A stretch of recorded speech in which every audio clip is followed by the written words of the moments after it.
Peggy 18.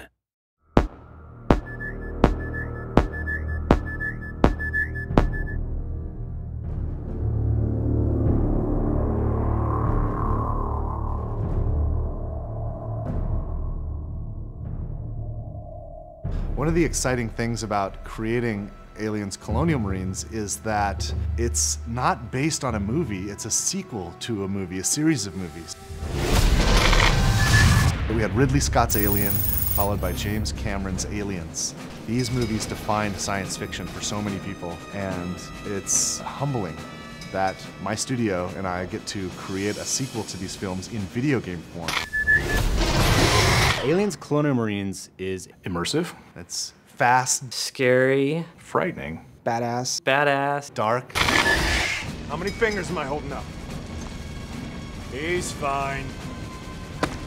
We tried to take that idea of a really interesting cast of characters and reinvent it a little bit with Colonial Marines. We're spending a lot of time on the authenticity, the feel of all the weapons, the presentation of the story. We're doing some kind of interesting things with the way that we're presenting objectives and how you make your way through the world. You know, we put a lot of effort into being extremely authentic to the films. We're trying to be very much within canon, and we know that a lot of the hardcore fans take this very seriously. In the past, we've gotten some feedback on screenshots or on some of the videos released, and we take that stuff very, very seriously. We've made changes to the game to make sure that this is what the fans really, really want, and it actually hits the expectations that everyone has.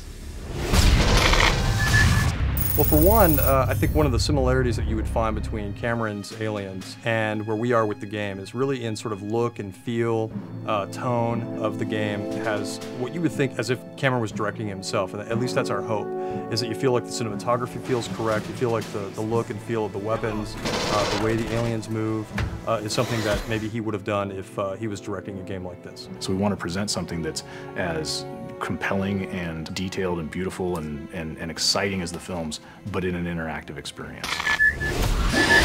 So I feel really fortunate to have had the chance to have met with Ridley Scott.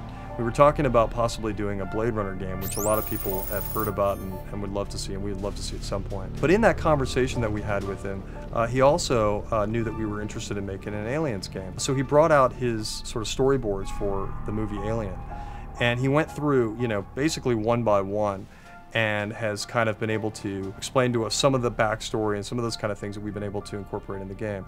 And it was just an invaluable experience to be able to meet him and kind of get a perspective on what it is to have, what he originally meant to do with some of the aliens and that kind of thing. So that was really exciting. The environments in the game are obviously based on the ones in the movie. It takes place after the events of Aliens, the movie. So you're going to see 17 weeks of change. You're going to see what happened when the atmospheric processor exploded. You're going to see what the surviving aliens have done to the planet. You're going to see what Weyland-Yutani has done to the planet. You're going to see what Weyland-Yutani has done to the derelict.